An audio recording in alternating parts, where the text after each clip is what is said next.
Der Ruf der Schatten. Draußen tobte der Sturm, der Donner grollte wie ein hungriges Tier. Michael Weber mochte den Klang des Regens, aber heute Nacht war es anders. Es beruhigte ihn nicht, es fühlte sich wie eine Warnung an. Sein Auto hatte kilometerweit von der Stadt entfernt den Geist aufgegeben. Er musste in dem einzigen Gebäude in der Nähe Zuflucht suchen, einem alten Motel am Straßenrand, dessen Neonzeichen flackerte. Frei stand darauf, aber das Motel wirkte verlassen. Trotzdem hatte er keine Wahl. Als er eintrat, lag ein muffliger Geruch in der Luft.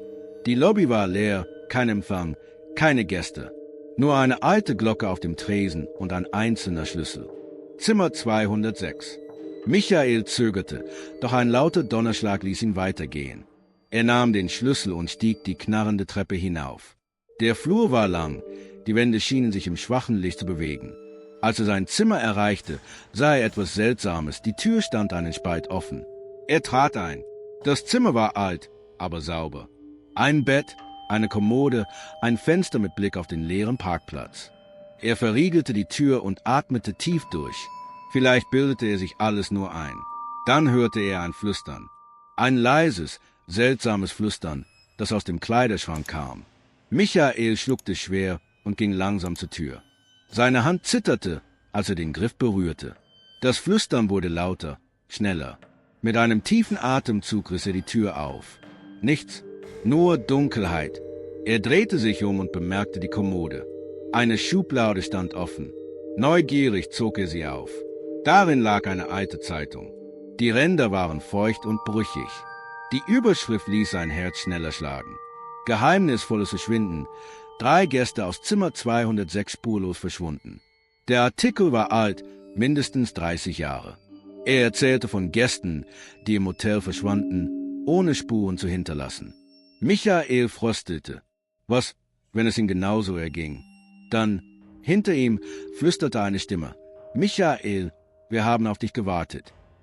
Die Lichter flackerten, die Tür schlug zu, und das Zimmer war nicht mehr leer. Michael drehte sich um, sein Herz klopfte heftig. Die Luft wurde kalt und schwer. Schatten sammelten sich in den Ecken und bewegten sich auf ihn zu. Das Flüstern wurde lauter, viele Stimmen sagten seinen Namen. Er schnappte nach Luft. Seine Hand griff nach dem Türgriff, aber das Metall war heiß und brannte. Ein leises Lachen erfüllte den Raum.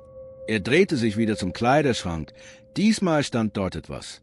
Eine Gestalt, groß und dürr, mit hohlen Augen. Ihr Mund verzog sich zu einem unheimlichen Lächeln. »Michael«, sagte sie leise und kam näher. »Du hättest nicht hierher kommen sollen.« Michael wich zurück, drückte sich gegen die Tür. »Wer, was bist du?« flüsterte er. Die Gestalt legte den Kopf schief. »Wir sind die Vergessenen, diejenigen, die nie gegangen sind.« Ein Windstoß wehte durch das Zimmer, obwohl das Fenster geschlossen war.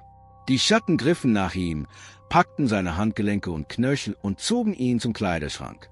Er kämpfte, aber die Kraft war zu stark. Michael schrie, doch die Stimmen verschluckten seinen Ruf. Die Gestalt packte seine Kehle. Dunkelheit füllte seinen Blick.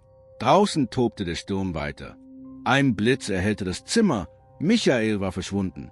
Stunden später war der Sturm vorbei. Das Neonzeichen des Motels flackerte in der Dunkelheit. Ein Auto hielt auf dem Parkplatz. Die Reifen knirschten auf dem nassen Kies. Eine junge Frau stieg aus, schüttelte ihren Regenschirm und sah das Motel an. Sie seufzte und öffnete die Tür. Die Lobby war leer, kein Empfang, keine Gäste. Nur eine alte Glocke auf dem Tresen und ein einzelner Schlüssel. Zimmer 206. Der Schlüssel glitzerte im schwachen Licht, als hätte er gewartet. Auf Anna,